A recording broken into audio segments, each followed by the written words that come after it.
វត្តព្រះអង្គជប់នៅលើភ្នំគូលែន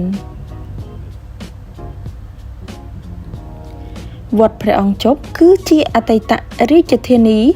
របស់ព្រះបាទជ័យវរ្ម័នទី2ពីឆ្នាំ802ដល់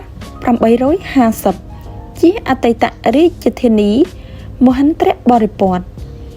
វត្តនេះកសាងនៅក្នុងសតវត្សទី16នៅចង្កេះភ្នំហើយភ្នំគូលែនកាលពីមុនជាកោះនគរគោកធ្លកវត្តនេះ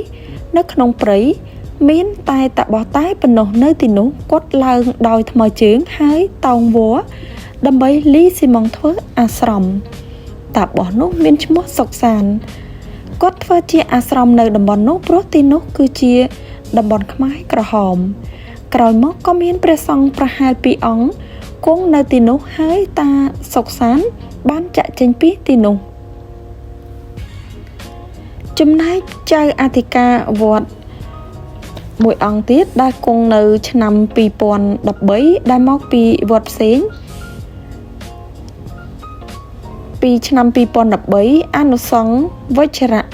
មហាសន្និបាតមន្ត្រីសង្ឃទូទាំងប្រទេសលើកទី3បានប្រែក្លាយអាស្រមព្រះអង្គជប់មកជាវត្តព្រះអង្គជប់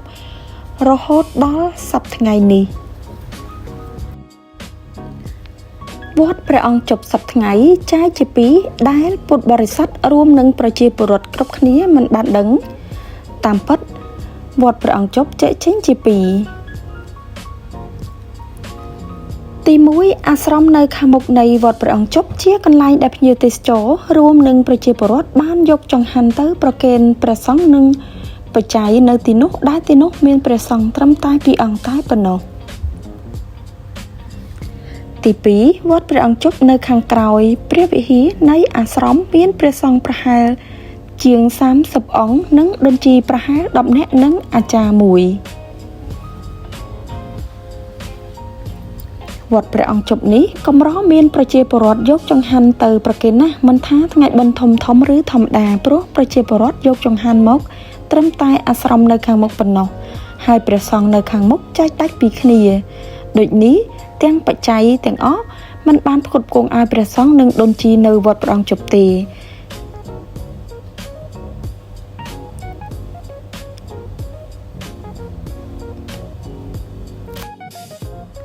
វត្តព្រះអង្គជប់នេះស្ថិតនៅក្នុងភូមិខ្នងភ្នំឃុំខ្នងភ្នំស្រុកស្វាយលើខេត្តសៀមរាប